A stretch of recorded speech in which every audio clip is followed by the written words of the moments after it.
Patrick Swayze spent his career playing men who were larger than life. A rebellious dance instructor, a surfing bank robber, a ghost who wouldn't let go of the woman he loved. But the role that revealed the most about who he really was came off screen. In the last 20 months of his life, when he faced a diagnosis almost no one survives with the same stubborn grace he brought to every part he ever played. This is the true story of how he lived with that diagnosis, how his wife stood beside him through it, and the quiet words he spoke at the very end. In January 2008, at 55 years old, Patrick Swayze was told he had stage 4 pancreatic cancer.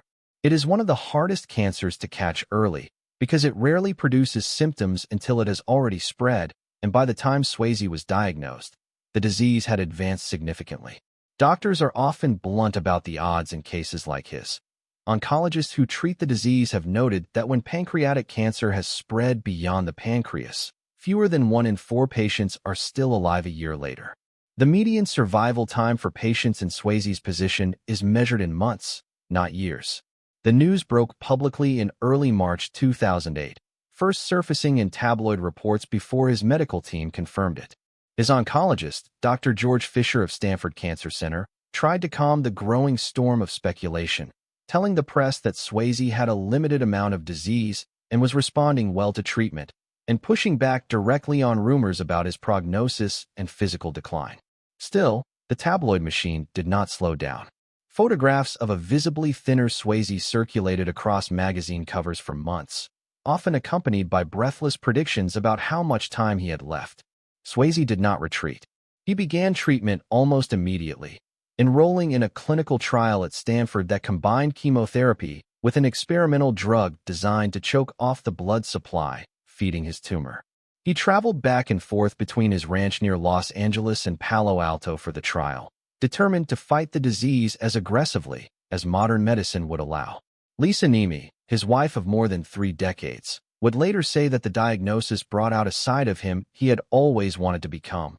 Not the swashbuckling hero he so often played on screen, but someone genuinely, quietly courageous in the face of a fight he knew he might not win. What set Swayze apart from many people confronting a terminal diagnosis was his refusal to disappear from the world. Rather than step back from his career, he leaned into it.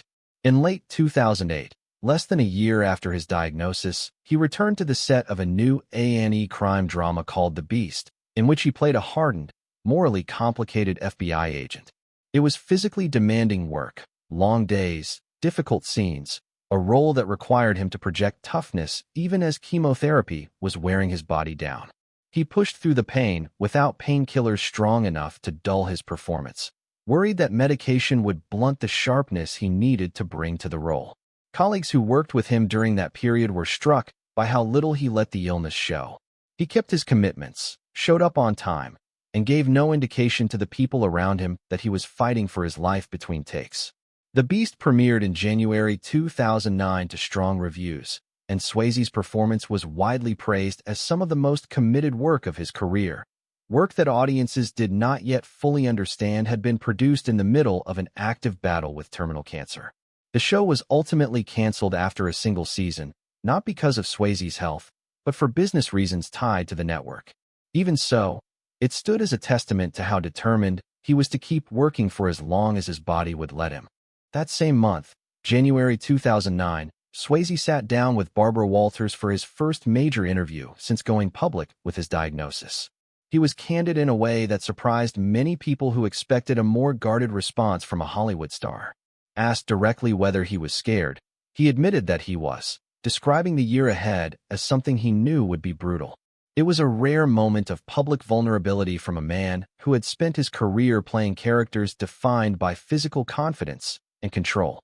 Being a very public figure with a very private illness came at a cost.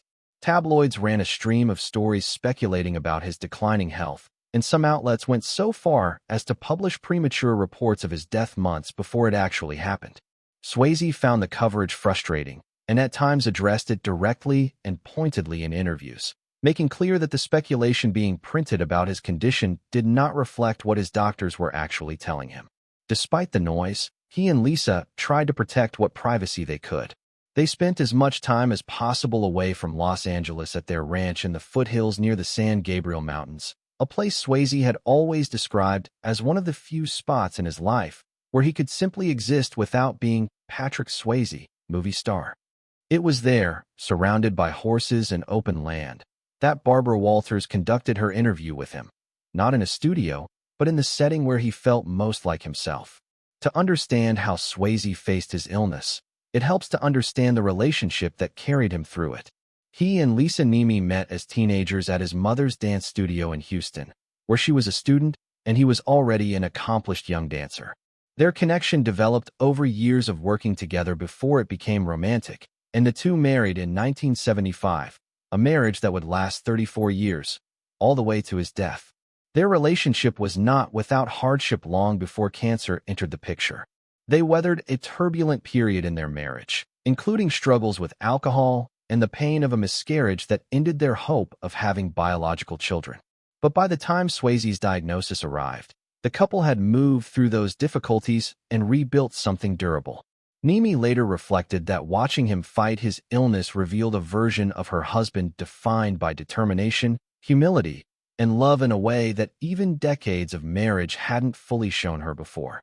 Once the cancer took hold, Niemi effectively became Swayze's full-time caregiver, in addition to being his wife.